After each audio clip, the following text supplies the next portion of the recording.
दोस्तों इस वीडियो को आगे मत भगाना। मैं जो जानकारी आपको देने जा रहा हूँ ये शायद आपके काम की हो। आप अपनी स्क्रीन पे जिस बुजुर्ग महिला को देख रहे हैं ये कोई साधारण महिला नहीं है, बल्कि ये आगरा में चर्चित आंखों का अस्पताल है। उसके संस्थापक गोपी चंद्र अग्रवाल की 87 वर्षीय पत्नी श्री विद्या अग्रवाल जी हैं और इस समय ये वृद्धाश्रम में रहने के लिए मजबूर हैं।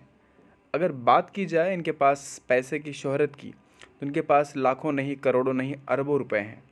लेकिन कैसे क्या हुआ इस घटना के बारे में पूरी जानकारी मैं आपको बताना चाहता हूँ दोस्तों, क्योंकि इससे आपको लर्निंग ज़रूर मिलेगी।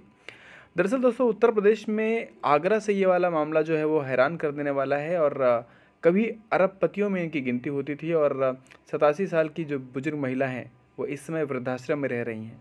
महिला के इनके 4 बेटे हैं और चारों के पास करोड़ों की संपत्ति है इस समय मौजूदा हालत में भी। और इनके चारों बेटे इसमें इनके पास बहुत सारे प्लॉट्स हैं, कोठियाँ हैं, हर चीज़ इनके पास अवेलेबल है। लेकिन इसके बावजूद भी इनकी बूढ़ी माँ दर दर की ठोकरें खाने को मजबूर है, कोई सहारा देने वाला नहीं है। और फाइनली इन्होंने इस समय वृद्धाश्रम में इनके पास ठिकाना लगा। लेकिन हुआ कैसे ये, आइए इसके बारे में भी थोड़ी सी जानकारी लेते हैं। दरअसल इनका नाम विद्या देवी है और ये आगरा के एक बहुत ही प्रसिद्ध आंखों के अस्पताल में से एक उसके एक संस्थापक थे। गोपी चंद्र अग्रवाल जी उनकी पत्नी है और गोपी चंद्र जी शहर के अरबपतियों में गिनती उनकी होती थी। और विद्या देवी जी अपनी पूरी जीवन आलीशान कोठी में बिता चुकी हैं और अपने 4 बेटों के साथ रहती थी। लेकिन चारों बेटों ने अपने पैरों पर खड़े होने के बाद जब माँ बाप ने पूरा हेल्प किया, इनके पति एक्सपायर हो गए, तो इनको बारी बारी से बेटों ने अपने पास से आने से मना कर दिया। सबसे पहले बड़े बेटे के पास जाती हैं और बड़े बेटे ने इनको 13 साल अपने पास रखा। उसके बाद क्लियरली मना कर दिया कि माँ मैं तुम्हें अपने साथ नहीं रह सकता हूँ, तुम दूसरे वाले भाई के साथ जाओ। दूसरे वाला भाई का नंबर आता है, इसके बाद थोड़े टाइम तक उसके पास रहती हैं, फिर तीसरे वाले भाई का नंबर आता है। इस तरीके से चारों बेटों के पास बारी बारी से रहती हैं।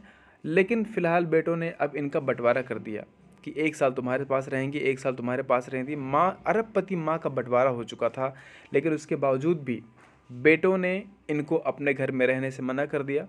जब इनकी किसी भी बहू से नहीं बनी, एक बड़ी बहू थी, उन्होंने इनको बोला था कि अगर आपको इसी तरीके से रहना है तो आप हमारे घर से निकल जाओ। दूसरी वाली बहू ने बोला कि तुम मर जाओगी, उससे पहले हम तुम्हें यमुना में फेंक देंगे। आप सोचिए दोस्तों कि किस तरीके से एक अरबपति महिला जिसने अपने बच्चों को पाल पोस कर बड़ा किया, बड़ा करने के बावजूद उसके खुद के बेटे उसके काम नहीं आ रहे हैं, उसके खुद की बहुएं उसके काम नहीं आ रही हैं। और सबसे काफ़ी दिन तक बड़ी बेटे के पास रहने के बाद बहू ने ताने मारने शुरू कर दिए। दूसरी बेटे के पास गई, वहाँ भी बहू बेटे दोनों ने ताने मारने शुरू कर दिए।